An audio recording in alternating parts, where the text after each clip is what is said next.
Bonsoir. J'ai l'honneur de vous présenter Rejane Cenac, qui est ici présente pour ces conversations organisées par les Monuments historiques, en partenariat avec BIP TV, qui retransmet donc les débats. Vous pourrez donc nous regarder 100 ou 150 fois le long de toute l'année. Et puis si vous avez oublié un concept, vous pourrez y revenir. Pourquoi je vous dis ça? Parce que vous avez face à vous une femme d'une intelligence et d'une connaissance extraordinaire. Ça ne semble pas à première vue, elle a l'air jeune. Mais que l'air.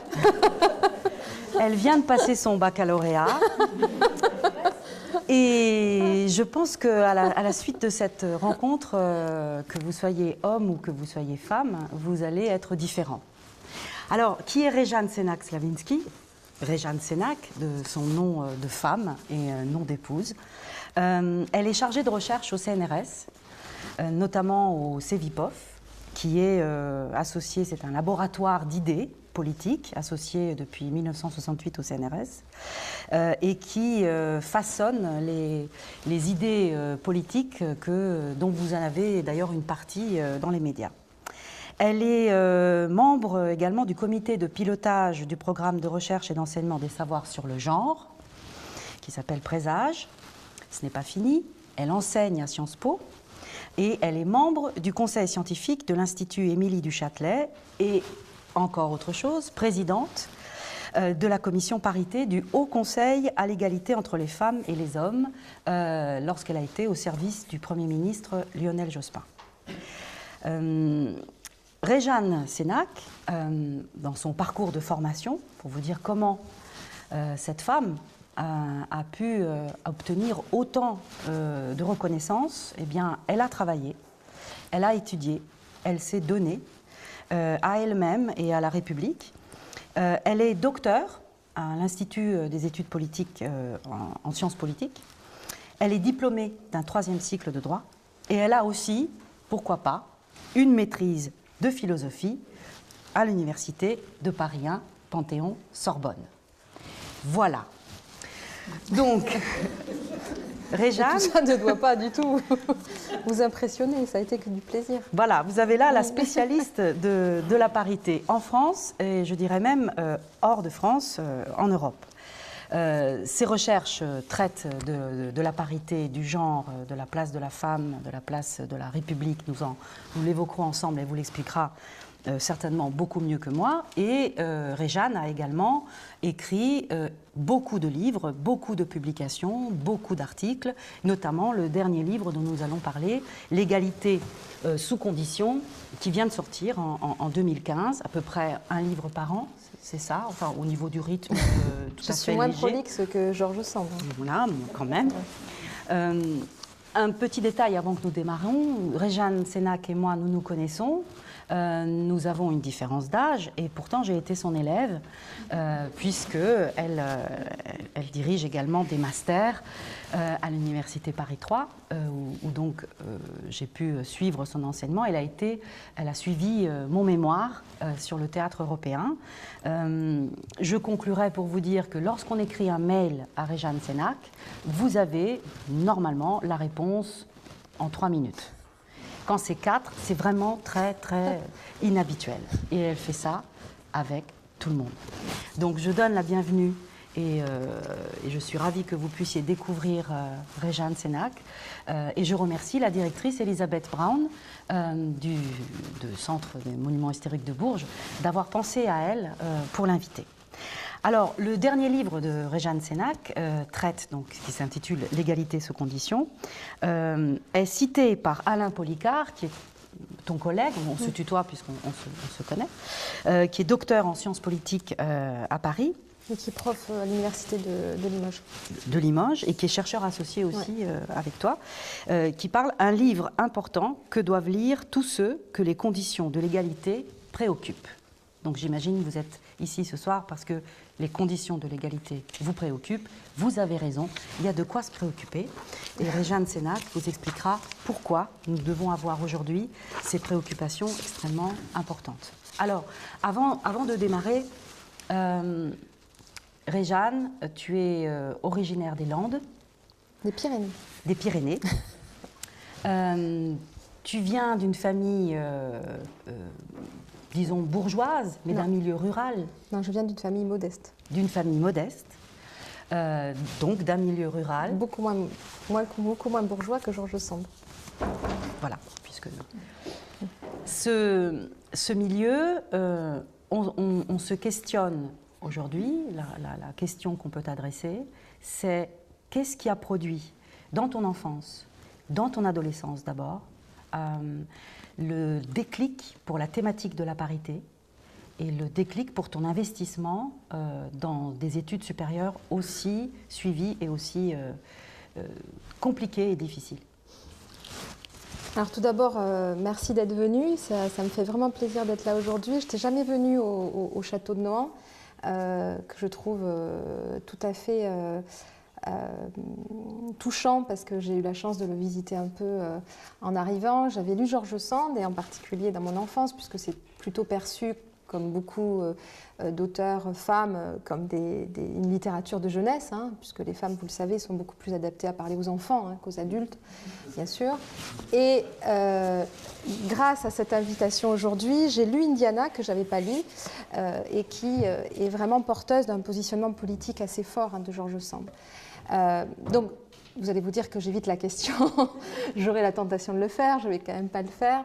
Donc, quand on essaye de retracer un peu son parcours et le pourquoi des chemins qu'on a parcourus, et je pense qu'on est tous un peu dans ces situations et toutes, de se dire, ben voilà, qu'est-ce qui m'a amené à avoir ce parcours-là.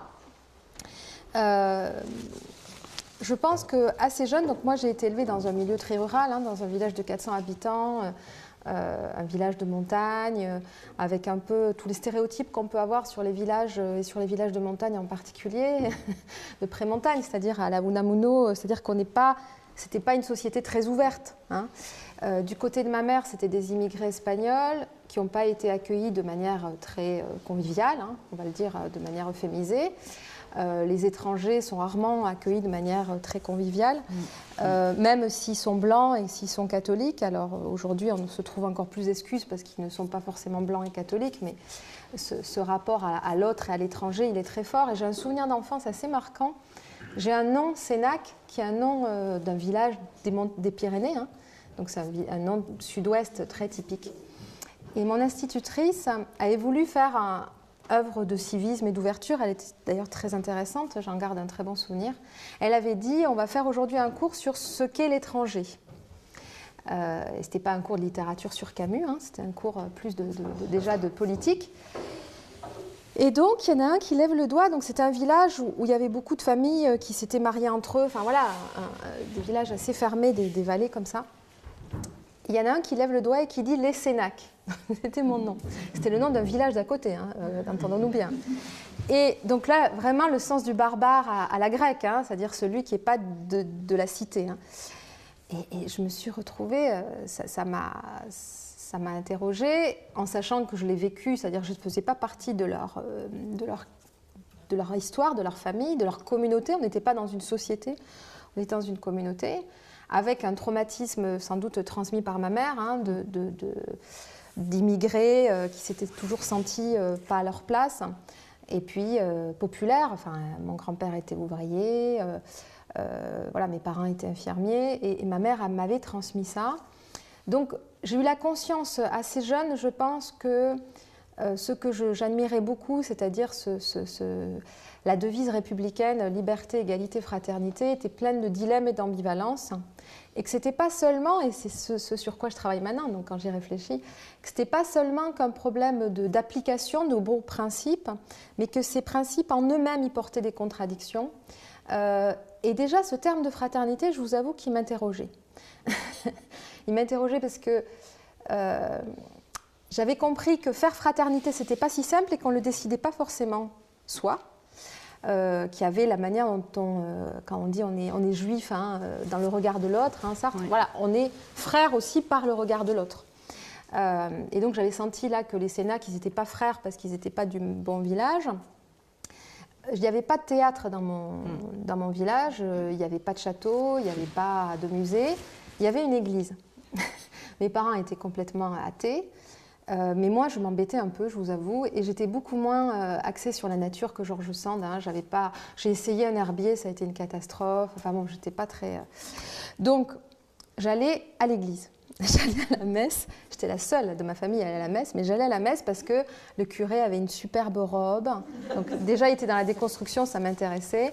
Sans le vouloir, bien sûr, de son côté. Il y avait des beaux tableaux quand même, enfin, en tout cas les plus beaux que j'avais jamais vus. Il y avait des anges, il y avait des dorures, et puis il y avait surtout des récits mythiques magnifiques, des choses, et puis un amour de l'autre, plein de choses qui m'intéressaient. Et puis un jour, je m'arrêterai là dans les confidences, mais un jour il y a le prêtre, donc qui était vraiment un prêtre assez, comment dire, c'était pas... il était dans la déstructuration, enfin, il était assez traditionnel. Il me dit, mais sincèrement, sans voir ce qu'il me disait, allait quand même me faire un déclic chez moi. Il me dit, Réjeanne, c'est vraiment dommage que tu sois une fille. Mais j'avais 7 ans, hein, j'avais 7-8 ans.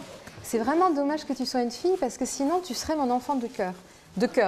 Et c'est sorti du cœur pour le coup parce que le pauvre, il n'avait pas d'enfant de cœur. Il préférait s'en priver que d'avoir une fille enfant de cœur. Donc il était vraiment traditionnaliste, parce qu'il y a des curés qui acceptaient d'avoir des filles enfants de cœur. Et donc il a réveillé en moi un sentiment féministe que je n'avais pas vraiment formalisé jusque-là. Je suis retournée quand même à l'église et à la messe, parce que je n'avais pas d'autres alternatives. Le marché culturel était trop serré pour que je puisse aller ailleurs. Mais avec une distance critique beaucoup plus élevée. Et ça m'a quand même inquiétée. Enfin, je me suis dit, mais qu'est-ce qu'il voulait me dire? Et surtout qu'il y avait en fait des sœurs, des bonnes sœurs dans mon village, très marrantes, très sympas, laïques qui étaient profs et tout. Enfin, moi, j'étais au lycée à l'école publique, hein, mais elles étaient à l'école privée, mais elles étaient plutôt ouvertes. Mais je sentais qu'entre eux, il y avait un rapport de hiérarchie évident, quand même. En tout cas, c'était lui qui faisait cette fameuse transsubstantiation. Enfin, le truc complètement magique dans la messe, qui transformait le pain en corps du Christ et le vin en sang du Christ. Et donc ça, et je lui ai posé la question, bien sûr, pourquoi les femmes ne pouvaient pas faire cette transsubstantation. Et il a évité le problème en me disant que c'est parce que... Donc il s'est rattaché à l'histoire en me disant que Jésus n'avait pas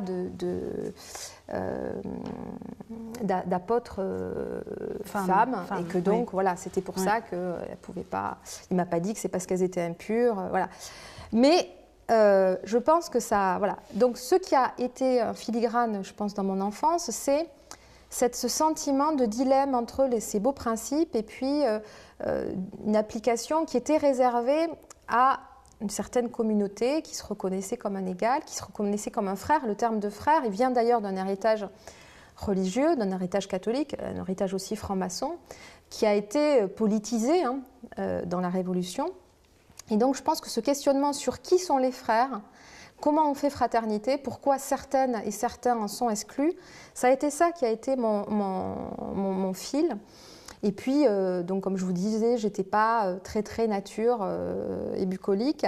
Donc les livres, c'était un peu... voilà, il y avait l'église, c'était une fois par semaine, et puis j'avais donc cette distance critique qui me faisait moins apprécier les récits mythiques.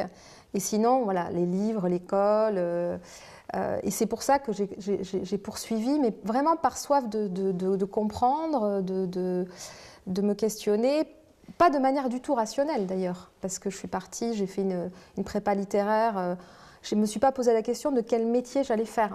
Je me suis juste posé la question de ce qui me faisait réfléchir, voilà. Donc, et j'ai la chance maintenant d'être chercheur, donc d'en avoir fait mon métier, d'avoir ce privilège-là, et d'être enseignante à Sciences Po, puisque je suis chercheur au Centre de recherche politique de Sciences Po.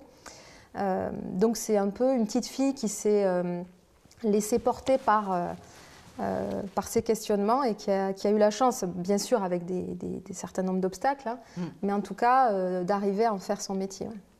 Donc c'est en fait cette position de décalage déjà en tant que petite fille, je dirais, il faudra presque en remercier le prêtre. Qui n'est plus là pour le... Oui. Bon, voilà, qui n'est plus là.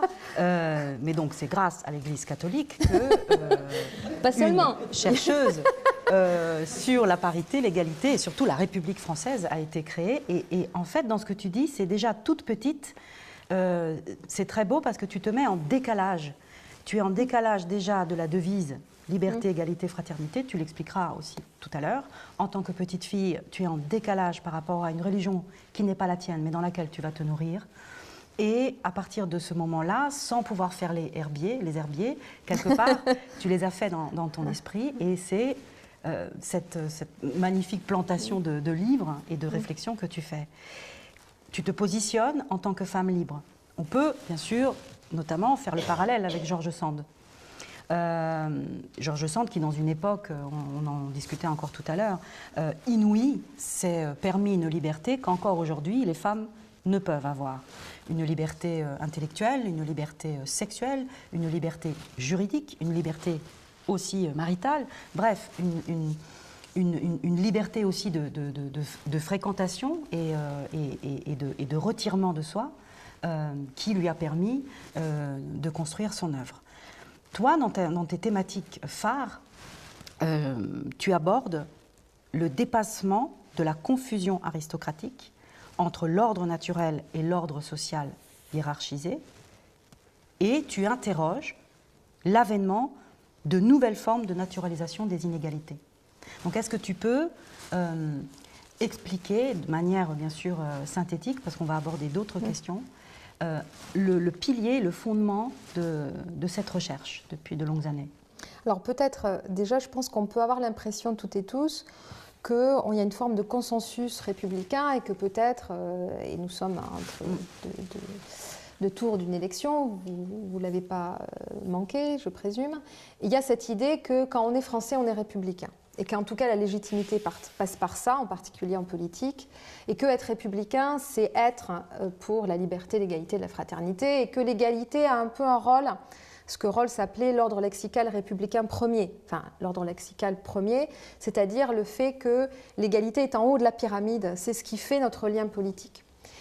Donc on peut avoir l'impression que là-dessus, il n'y a pas de dispute, de discussion, voilà, qu'on est tous pour l'égalité. On était au lycée George Sand, et c'était très, très marrant tout à l'heure. J'ai demandé aux lycéens qui est féministe dans cette salle. Ils étaient combien? Ils étaient 2, puis ensuite 4. Sur combien? Sur 90? Sur, oui, 95. Voilà. Quand je leur ai demandé qui est pour l'égalité, ils ont tous levé la main. Hein. Pourquoi je vous dis ça? C'est parce qu'on peut avoir en effet l'impression qu'il n'y a plus à se disputer ou à discuter sur le principe d'égalité, qui est donc un peu, et c'est très paradoxal, puisque c'est un principe éminemment politique, qui est un peu dépolitisé, qui dit plus grand-chose. Si on dit on est tous pour l'égalité, mais qu'est-ce qu'on entend par là? L'égalité, c'est l'idée que, par définition, on est tous différents. On est tous un entremêlement de différences, puisqu'on n'est pas des clones, donc on va être de tel âge, de telle apparence physique, de telle origine sociale, de telle origine ethnoculturelle, de tel parcours. On va être un entremêlement de différences vécues, mais aussi de ce qu'on renvoie et de ce qu'on nous renvoie. Et comment est-ce que le défi politique, c'est à partir de ces différences-là, de devenir des citoyens égaux, c'est-à-dire d'être traités comme des égales, d'être perçus comme des égales et de se projeter comme un égal. Donc, moi, ce qui m'a toujours intéressée, et à partir de mon premier mémoire, qui était mon mémoire de philosophie, jusqu'aujourd'hui, mes travaux, en particulier sur la mise en œuvre du principe de non-discrimination ou sur d'autres sujets, c'est comment on a à la fois une forme de consensus, mais qui peut être aussi une manière de ne plus discuter de l'essentiel sur le principe d'égalité, et en même temps des divergences politiques fortes sur ce qu'on entend par l'égalité. Et la manière dont j'essaye de l'attraper, c'est d'analyser les politiques dites d'égalité aujourd'hui, égalité femmes-hommes, en particulier la parité. La parité, ça concerne le partage du pouvoir, donc les politiques mises en place pour les élites politiques, avec maintenant les candidatures avec autant de femmes que d'hommes sur les listes, les élites économiques avec les quotas dans les conseils d'administration, mais aussi ce qu'on appelle la promotion de la diversité. Donc là, on est plus dans une conception de ce qu'ils appellent la représentation des minorités visibles. Donc on est plus du côté de la racialisation ou l'ouverture du mariage civil aux couples de personnes du même sexe. Donc qu'est-ce que les débats autour et les principes de justification des politiques dites d'égalité nous disent encore aujourd'hui des dilemmes de l'égalité? Donc, il y a quand même le fait que notre pays des droits de l'homme, puisque le neutre n'existe pas en français, a à la fois proclamé l'égalité des citoyens et exclu, pas seulement conjoncturellement, mais théoriquement, les femmes et les non-blancs de cette égalité-là. Ce que j'appelle moi les non-frères. Les non-frères, c'est aussi bien les femmes que les non-blancs. Et d'ailleurs, cette année, nous avons fêté les 70 ans du premier vote des femmes, puisque les femmes ont eu le droit de vote et d'éligibilité grâce à une ordonnance d'un général sous la pression de communistes en particulier, puisque si ça avait été que le général de Gaulle, on aurait plutôt le droit d'éligibilité, puisqu'il reconnaissait des femmes exceptionnelles, en particulier dans la résistance, mais ça ne remettait pas en cause son ordre sexué inégalitaire. Donc on a fêté les 70 ans du premier vote des femmes, mais il ne faut pas oublier qu'en 1944, ça a été aussi le moment où on a donné le droit de vote aux musulmans dans les colonies, en particulier en Algérie, mais dans un autre collège, et que les femmes algériennes ont dû attendre jusqu'en 1958. Donc on voit bien que cette égalité-là, et ce droit à la liberté et à l'égalité, il n'a été réservé qu'à ceux qui se reconnaissaient comme frères, ceux qui se reconnaissaient comme des similaires, des animaux politiques. Et à part des figures un peu qui ont déconstruit ces frontières-là et qui se sont positionnées comme des frères, même si on ne leur en reconnaissait pas la légitimité, comme George Sand. Et George Sand, je trouve que c'est intéressant parce que George, ça renvoie à la fois à la déconstruction d'une assignation sexuée, mais ça renvoie aussi à une déconstruction sociale, puisqu'elle est à la fois, vous le savez mieux que moi, mais la fille d'un aristocrate et d'une femme du peuple. Et Georges, si j'ai bien lu, ça renvoie à une référence à sa terre berrichonne et à ceux qui travaillent la terre, à ceux qui sont dans le faire aussi, et justement pas dans ceux qui commandent ou qui sont propriétaires. Oui.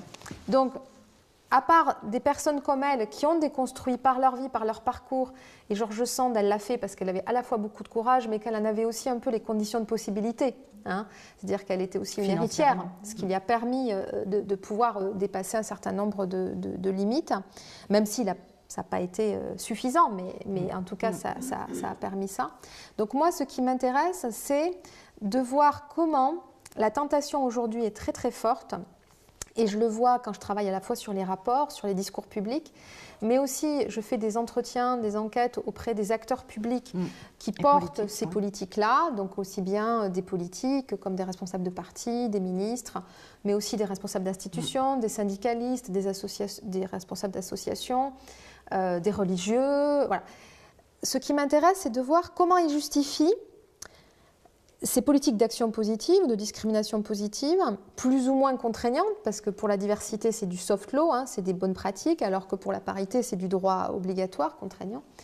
Comment il le justifie? Est-ce qu'il le justifie au nom d'une déconstruction des discriminations historiques, structurelles, et le fait que, quelles que soient nos caractéristiques, on doit être traité comme un égal? Ou est-ce qu'il le justifie au nom d'une forme de modernisation d'un ordre naturel, où on a exclu les femmes et les non-blancs de cette fraternité républicaine parce qu'on les a renvoyés à une différence naturelle qui était incompatible avec la mise à distance pour accéder à la raison, et pas pour être du côté de la passion, de la nature, mais de la raison. Alors, est-ce qu'ils sont dans la déconstruction de ça, ou est-ce qu'ils sont toujours dans le même logiciel de la complémentarité, mais ce qui était avant une moins-value devient une plus-value? Je m'explique rapidement. Pour moi, la tentation est très forte de rester dans quelque chose de l'ordre d'intégrer les femmes en tant que femmes, ou d'intégrer les personnes dites issues de la diversité en tant que personnes dites issues de la diversité. Et en particulier, on va dire que les femmes, ça va être bien de les intégrer en politique parce qu'elles font de la politique autrement, qu'elles vont permettre à des femmes de se sentir mieux représentées, qu'elles vont donc répondre à la crise de la représentation et l'abstentionnisme. De la même manière, on dit que la diversité, c'est bon pour le business. Parce qu'ils vont apporter autre chose, la mixité c'est performant, ils vont permettre à des entreprises internationalisées de pouvoir mieux connaître tel ou tel marché, enfin voilà. Donc il y a toujours la nécessité de démontrer la performance des politiques d'égalité, et ce qui était avant une moins-value devient une plus-value, donc on n'a pas cassé le moule de la complémentarité, on les considère toujours comme des singuliers, et pour moi on les inclut sur le même registre qu'on les a exclus. Je suis tout à fait heureuse qu'on les inclut. Mais ce que je dis, c'est que si on les inclut en tant que singuliers, au nom d'une identité différente ou de ce qu'ils vont apporter autre chose, on n'est pas dans de l'égalité, on est dans la complémentarité. Par rapport justement à cette logique, je me questionne, puisqu'il y a non seulement cette impossibilité d'accessibilité au pouvoir, qui est un pouvoir phallique, hein, du grec phallus, qui est donc l'organe génital masculin, il y a eu des lois en France. Donc on a des lois qui quand même nous permettraient, hein, la Constitution qui prône l'égalité juridique entre les femmes et les hommes depuis 1946. Ensuite, le Parlement a voté des lois en matière de parité professionnelle qui ont été adoptées par le Parlement. Tu en parles dans tous tes livres, la loi Roudy, la loi Génisson. Il y a eu en mars 2006 seulement la loi sur l'égalité salariale des femmes entre les femmes et les hommes qui, comme vous savez, gagnent environ toujours de 20 à 30% de moins que les hommes. Le Code du travail. J'ai fait ma liste de courses, hein, je disais. On a quand même tout le terrain démocratique qui nous permet d'accéder à cette parité. Donc le Code du travail qui indique dans son article L 1142-1 l'égalité des salaires entre les femmes et les hommes et qui prévoit des règles spécifiques. Et puis l'article 1 de la Constitution en juillet 2008 qui prône le principe de l'égal accès des femmes et des hommes aux mandats électoraux et fonctions électives. Tout ça mis en avant, les femmes n'accèdent pas au poste de pouvoir, les non-blancs, comme tu dis, n'accèdent pas également au poste de pouvoir, puisqu'on est sous une thématique sandienne de George Sand. Comment tu penses que George Sand aurait réagi aujourd'hui? Qu'est-ce que tu crois qu'elle aurait pu nous dire ce soir? Comment elle se serait positionnée depuis sa maison de Nohant? Est-ce que tu penses qu'elle serait partie à Paris pour combattre, pour faire réviser des lois, en faisant le lien avec cette femme libre d'il y a presque plus d'un siècle? Comment tu peux positionner dans les écrits aussi que tu as lus de George Sand cette injustice contemporaine encore? Alors, je pense que George Sand, elle avait conscience que le droit était contre elle et plus largement contre les femmes. Dans Indiana, il y a un passage que je trouve tout à fait intéressant quand elle dit à son époux « Je sais que je suis l'esclave et vous le seigneur. La loi de ce pays vous a fait mon maître. Vous pouvez lier mon corps, garrotter mes mains, gouverner mes actions. Vous avez le droit du plus fort et la société vous le confirme. Mais sur ma volonté, monsieur, vous ne pouvez rien. Dieu seul peut la courber et la réduire. » Et encore, il faut y croire. Hein. Oui. Cherchez donc une loi, un cachot, un instrument de supplice qui vous donne prise sur moi. C'est comme si vous vouliez manier l'air et saisir le vide. Oui. Donc, c'est vrai que George Sand, c'était un contexte différent, parce que c'était un contexte où, en effet, les femmes, et vous connaissez le code civil de ce grand féministe humaniste qui était Napoléon, qui donc, ça allait souvent ensemble, qui donc actait juridiquement la minoration des femmes hein, et leur mise sous tutelle par les hommes, que ce soit leur père ou leur mari. Elle l'a vécu, elle l'a subi, George Sand. Elle a réussi quand même, et ça c'est très intéressant, aussi par l'arme du droit d'ailleurs, à récupérer ses biens. Voilà. Mais, pardon ? Elle le voyait aussi parce qu'elle était proche du Bonaparte rouge. Oui, donc, mais elle a réussi, alors par des moyens plus ou moins détournés, mais elle allait contre un droit qui était un droit inégalitaire. Nous sommes aujourd'hui dans un droit, en tout cas en France, ce n'est pas le cas dans tous les pays, où maintenant les femmes sont censées avoir les mêmes droits que les hommes. De manière assez récente, hein, vous le savez, il a fallu attendre les années 80 pour que les femmes aient l'égalité dans la gestion des biens familiaux, après les années 60 pour qu'elles puissent choisir un métier sans que le mari puisse s'y opposer pour cet intérêt supérieur qui était l'intérêt de la famille. Voilà, donc c'est quand même quelque chose, et on n'en a pas forcément conscience, et je l'ai dit aux lycéens cet après-midi, qui est récent, qui est fragile, hein, on le comprend d'ailleurs dans ces temps électoraux aujourd'hui, qui ne fait pas forcément l'unanimité, alors qu'on peut avoir l'impression que ça fait l'unanimité. Donc on est quand même aujourd'hui dans un droit qui est censé être un droit égalitaire, qui ne l'est pas complètement, parce que par exemple on n'a pas l'individualisation de la fiscalité. Si on a le malheur de se marier ou de se mettre en couple, on va être dans des logiques de foyer. On n'est pas dans des logiques d'individus. Oui. Mais c'est vrai qu'on a quand même, on est censé pouvoir avoir le droit avec nous. Même si, par exemple, la notion de chef de famille, qui est illégale depuis normalement les années 70, est encore utilisée par des institutions publiques, hein, dont l'INSEE, et qui est tout à fait significative. Le chef de famille, c'est l'analogue du roi. C'est cette analogie qu'il y avait entre le père et le roi. Le père, et elle le dit bien, et le mari avait tout pouvoir sur ces sujets qui étaient sa femme et ses enfants. Les violences envers les enfants et la femme et leur compagne avaient des excuses, hein, et étaient moins graves que les violences contre le voisin. Voilà. Donc, on a vécu pendant des siècles et des siècles, voire des millénaires, sous ce régime-là, hein, qui a pris des formes différentes. Mais aujourd'hui, on est dans un rapport où le droit n'est pas encore assez effectif. Et dans ce qu'on dit, quand on voit qu'il y a eu un cumul de lois sur l'égalité professionnelle, qui pourtant ne porte pas ses fruits, en particulier sur l'égalité salariale, c'est parce que l'égalité salariale, quelque part, c'est l'expression, c'est le miroir de toute la conjugaison des inégalités. Les femmes en France aujourd'hui sont plus diplômées que les hommes, mais pourtant, elles sont moins bien payées, elles subissent le plafond de verre, elles ont une moins bonne évolution de carrière. Pourquoi ? Déjà parce qu'elles s'orientent de manière moins stratégique. Dès le départ, voilà. Orientées Elles s'orientent un peu comme de la classe populaire, c'est-à-dire qu'il y a une auto-limitation beaucoup plus forte. Elles vont s'orienter vers des thématiques ou des disciplines plus associées aux femmes qui sont moins valorisées.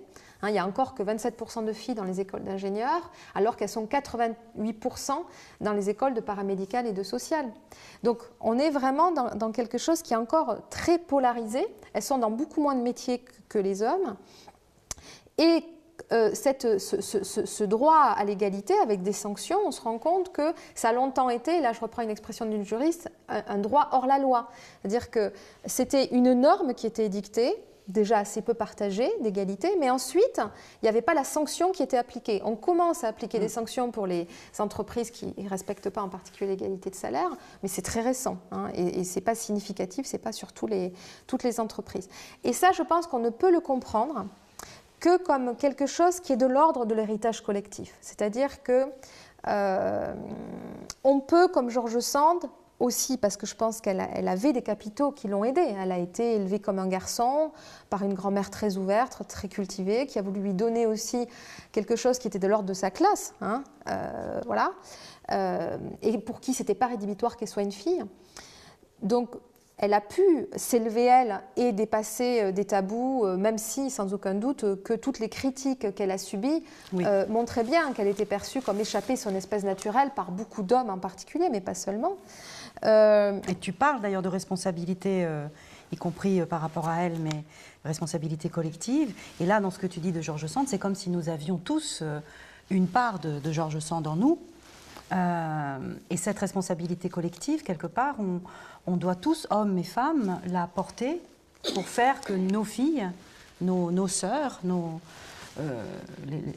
amis puissent suivre des possibilités d'études qui leur permettent d'accéder à ce pouvoir. Est-ce que tu penses, je vous ai amené un article dont j'étais parlé dernièrement, est-ce que tu penses, mais là tu viens presque de répondre, que George Sand n'aurait peut-être pas répondu à cet article? C'est un article de Libération en date de ce lundi 7 décembre, qui a été écrit par un collectif d'associations féministes qui s'appelle, enfin il y en a plusieurs, Oser le féminisme, dont tu parles aussi dans tes travaux, Les chiennes de garde, Les effrontées et Les fémènes. Noël, refusons la ségrégation par le rose. Pour doubler son chiffre d'affaires, l'industrie du jouet décline tout en rose et en bleu, enfermant les filles et les garçons dans des rôles totalement périmés. La régression par rapport aux années 80 est manifeste. Donc, je vous invite à découvrir cet article, bien sûr, en entier. Et la conclusion de ces associations, de ces femmes et certainement de ces hommes aussi, hein, qui combattent à l'intérieur de ces associations, en tant que parents, grands-parents, nous refusons que les jouets inculquent à nos filles l'obsession de l'apparence et limitent leur choix d'orientation professionnelle. Exactement l'objet de ton étude. Nous refusons que les jouets inculquent à nos garçons l'obsession de la force brute et les incitent à abandonner les charges domestiques aux filles. Pour nos achats de Noël, refusons cette ségrégation et ouvrons d'autres possibles à nos enfants. http://mardurose.olf.site. Voilà. Oui, parce que ce qu'il faut quand même remarquer, il y a les enquêtes emploi du temps de l'INSEE qui le prouvent, c'est qu'on peut avoir l'impression, et certains jeunes qui étaient cet après-midi au lycée Georges Sand me disaient, voilà, enfin, quelque part elle est un peu vieille, elle est restée sur de vieux modèles, bon, il ne faut pas trop lui en vouloir, mais dans leur classe, et on en a parlé avec les enseignants, dans la classe de première L, il y a 3 garçons sur 30, et dans la classe de SI, il y a 6 filles sur 30. Donc, et ça, on va le retrouver dans les orientations post-bac, on va les retrouver dans les professions. Et quand on regarde l'enquête emploi du temps de l'INSEE, qu'est-ce qu'on voit?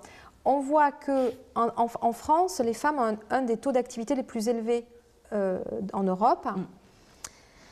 Mais pour autant, on n'est pas dans le partage des tâches ménagères et domestiques. C'est-à-dire qu'il y a un modèle qui est un peu le modèle de la Wonder Woman en France, soyons clairs, hein, qui du coup fait un burn-out, voilà. Mais parce qu'à la fois, il faut qu'elles aient une activité salariée, puisqu'à la différence de l'Italie, de l'Allemagne ou d'autres pays, ou des États-Unis, les femmes qui sont au foyer, hein, déjà une expression tout à fait élégante, ne sont pas méprisées. En France, on est assez vite méprisé si on n'a pas d'utilité sociale.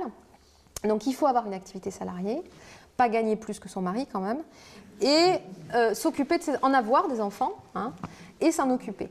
En avoir 2 et s'en occuper.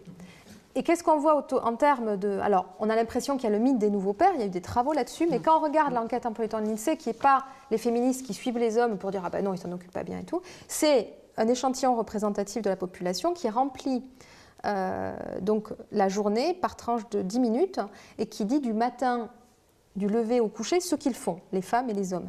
Et qu'est-ce qu'on voit? On voit encore que 3/4 des tâches ménagères et domestiques sont assumées par les femmes. Et qu'en 10 ans, les 10 minutes qu'elles ont gagnées, c'est grâce au micro-ondes et au congelé, et pas grâce à un vrai partage des tâches. Redistribution. Donc, c'est là où je dis que c'est un mythe, c'est-à-dire que c'est quelque chose qui, au-delà du fait d'avoir un enfant en étant 2 pour le faire, va déterminer tout notre rapport au monde et à ce qu'on va considérer comme légitime ou pas dans notre comportement et dans nos choix. Et ça, on est loin de l'avoir déconstruit. C'est pour ça, il me semble que, c'est le 3e chapitre de ton livre, tu as une formule extraordinaire, tu dis « L'égalité est morte, vive l'égalité ». Voilà, alors je reprends une expression suite aux morts de nos rois à partir de Louis XII, si je ne me trompe pas, où on disait, vous le savez, le roi est mort, vive le roi. Alors il y a eu un très beau livre de Kantorowicz qui disait que ça montrait quoi? Ça montrait qu'il y avait 2 corps du roi. Il y avait le corps humain, mortel, et puis il y avait le corps politique. Et le corps politique, il était immortel. Et quand je dis l'égalité est morte, vive l'égalité, je ne dis pas que j'idéalise une égalité qui aurait existé dans un temps passé et qu'on aurait trahi. Je pense que l'égalité telle qu'elle a été pensée par nos grands hommes, à part quelques hommes, et ce n'est pas eux qui ont gagné le rapport de force politique, elle a toujours été une égalité uniquement entre frères, entre similaires, entre ceux qui se reconnaissent comme similaires.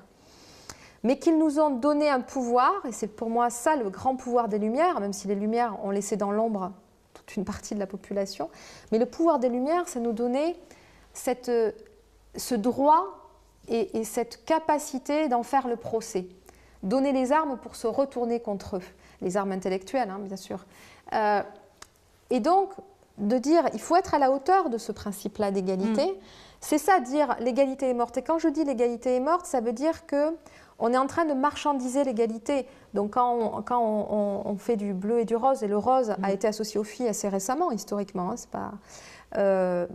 et quand on veut nous démontrer que tout doit être rentable pour appliquer, et quand on reporte de la complémentarité, on la modernise, pour moi, on tue l'égalité, mais sans jamais vraiment le dire. C'est-à-dire qu'on est dans une forme d'évitement de la discussion sur ce sujet. Donc je pense que c'est bien de dire l'égalité est morte au sens où si on la porte comme ça, on ne portera jamais de l'égalité. Et vive l'égalité parce qu'on doit avoir, je pense, l'énergie et la volonté de porter réellement l'égalité, même si c'est très compliqué. Parce que, juste un petit mot là-dessus, Derrida a dit quelque chose que je trouve très beau dans Politique de l'amitié. Il dit quand on déconstruit des structures inégalitaires, on est dans un dilemme qui est qu'on pense toujours à travers les catégories qui sont les catégories de l'inégalité. C'est-à-dire que pour objectiver les inégalités, on va penser en hommes et femmes, on va devoir faire des catégorisations sur la racialisation, comme ça se fait aux États-Unis, ou pas, on a un débat là-dessus. En tout cas, il faut arriver à objectiver pour dire ce n'est pas que des histoires individuelles. où la femme, elle est moins bien payée, mais elle a cherché, elle a eu 3 enfants, elle s'est mise en congé maternité, en plus certaines, elles se syndiquent, enfin, je ne vous dis pas. Donc, bon, il y a toujours dans les cas personnels, on va faire un renversement de responsabilité. Si on est en statistique, grâce à des catégories, on va dépasser ça. Mais on est piégé aussi dans ça, donc c'est là où il dit qu'il y a un dilemme, parce que du coup, pour agir, on va agir avec les catégories de la domination.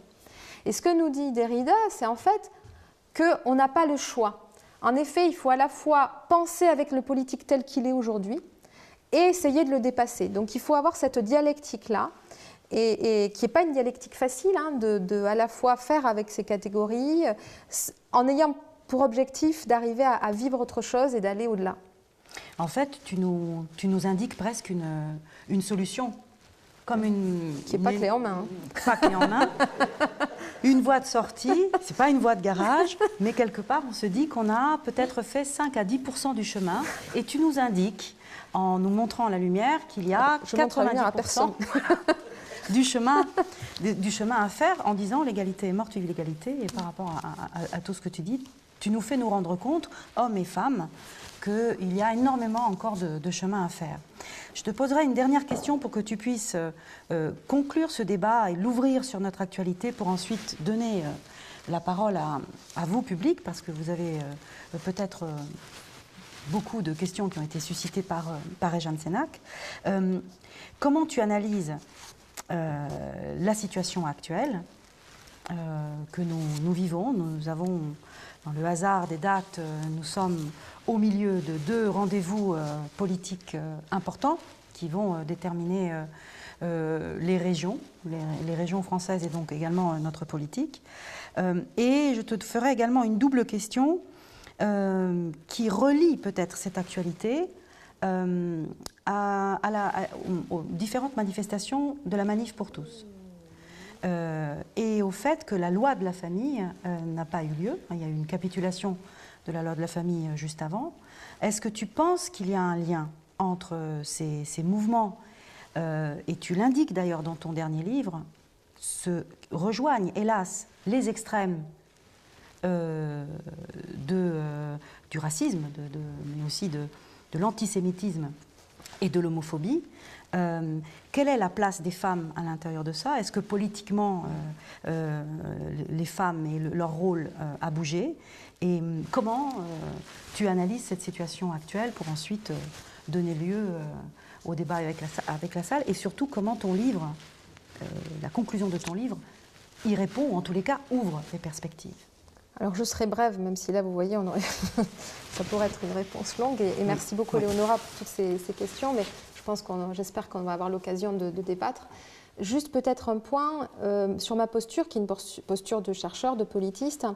Moi, ce que j'espère avec ce genre d'ouvrage, qui est un ouvrage qui fait le lien entre mes différentes recherches sur les différents types de politiques d'égalité, c'est de participer, de contribuer humblement à mon niveau de chercheur, à provoquer la discussion, en tout cas participer à la discussion, voire à la dispute, parce que je crois que c'est important qu'on puisse débattre sur le sens de ce qui fait notre lien politique, cette égalité, et le sens du lien entre égalité, liberté et fraternité.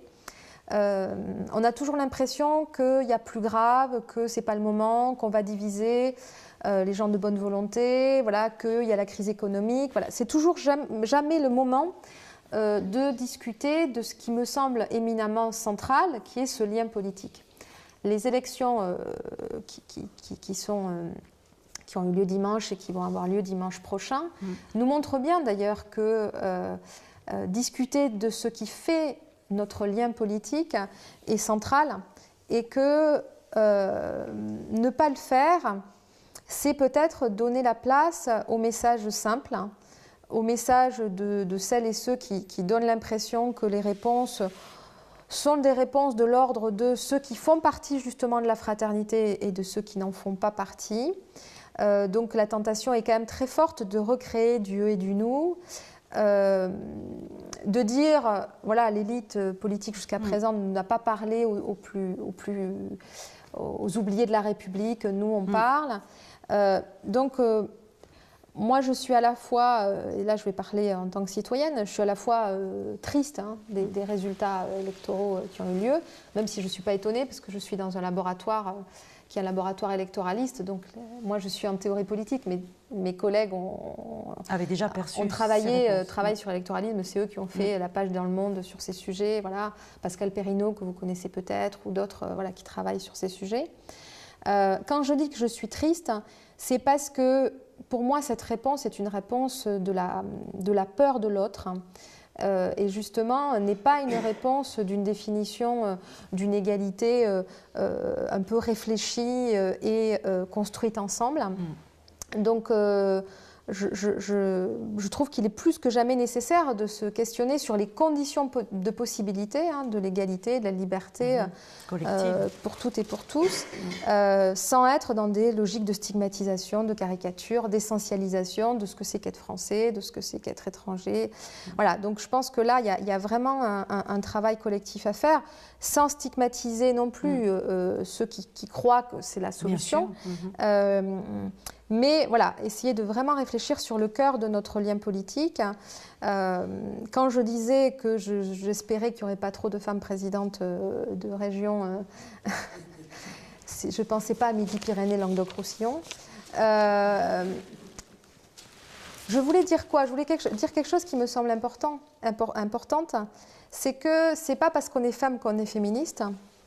Ce n'est pas parce qu'on est homme qu'on est misogyne. Ce n'est pas parce qu'on est blanc qu'on est raciste, ça peut aider. Mais si on est dans une logique de défense de ses intérêts propres. Mais être féministe, être antiraciste, c'est des positionnements politiques. Et quand on est, par exemple, à la tête d'un parti d'extrême droite, qui a dans son programme des mesures antiféministes, très clairement, homophobes, racistes, c'est pas parce qu'on est une femme qu'on porte l'égalité femmes-hommes. Et ça, il ne faut pas l'oublier parce que ce qu'on veut quand on dit que quand il n'y a pas de femmes dans l'élite ou quand il n'y a pas de personnes racialisées ou quand il n'y a pas de personnes de classe populaire dans l'élite, on ne dit pas qu'ils sont mieux que les autres. On dit juste que s'il n'y en a pas, alors qu'il y en a la moitié de la population pour les femmes, des pourcentages non négligeables pour les classes populaires et les racialisées, c'est que soit on se dit que Rousseau avait raison, en particulier pour les femmes, que les femmes ne sont vraiment pas faites pour ça et que donc on peut tout de suite leur enlever le droit de vote, ça sera plus simple. Soit on se dit que c'est parce qu'il y a des blocages et des discriminations structurelles qui font qu'elles n'arrivent pas jusqu'en haut.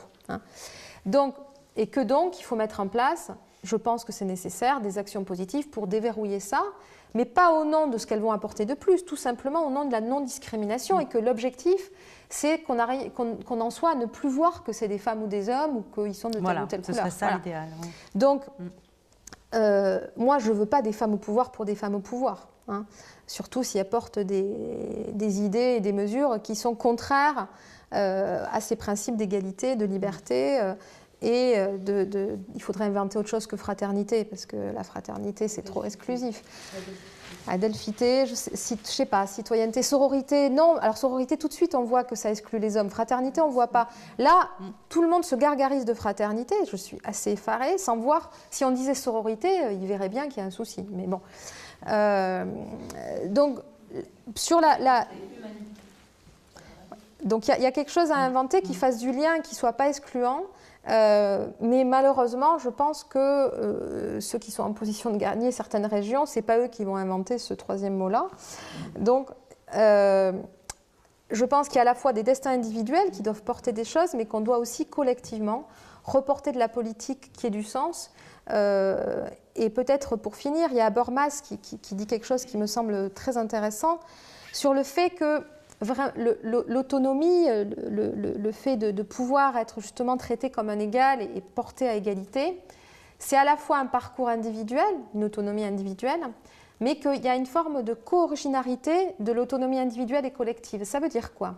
Ça veut dire que quand on est une femme, même si on est George Sand, si on est Laurence Parisot, si on est Angela Merkel, voilà, si on est quand même en position un peu d'autonomie individuelle, on sera toujours perçu comme femme.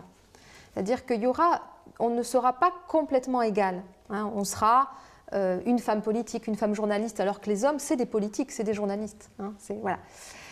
De la même manière, même quand on est Obama, il est à la tête des États-Unis, mais ça reste, en tout cas pour les racistes, mais même pour les autres, un noir, même s'il est métis, à la tête des États-Unis. Et les résistances qu'il a eues politiquement sont aussi liées à ça, hein, dans le fait de passer un certain nombre de mesures. Donc, on arrivera à être vraiment dans une logique de liberté, de non-domination pour toutes et pour tous quand on aura déconstruit ces assignations collectives. Donc c'est une gageure qu'on doit porter et j'espère que la France arrivera à le porter et comprendra qu'un avenir pacifié et heureux est plutôt dans ce chemin-là que dans la recomposition de ceux qui sont dignes ou pas d'être des Français. Et comme, je finirai peut-être par là, comme le disait Condorcet dans son essai sur l'admission des droits des femmes au droit de cité, hein, parce que Condorcet, ça a été quand même une personnalité importante pour défendre le droit de vote des femmes pendant la Révolution. Il dit « Ceux qui sortent », alors je ne vais pas être complètement fidèle, il faudra retrouver les... Mais ceux qui nient donc le droit naturel à des citoyens, à des individus, l'accès au droit naturel des citoyens et des individus du fait de leur sexe, de leur religion ou de leur race, c'est eux-mêmes qui se sortent du droit naturel. Je trouve cette expression et cette phrase très belle dans l'idée que c'est ceux qui sortent de l'humanité, hein, le droit naturel à l'époque, mais de l'humanité, de l'égalité des individus du fait de caractéristiques qui jugent incompatibles, c'est en fait eux-mêmes qui ne sont pas dignes de cette humanité-là.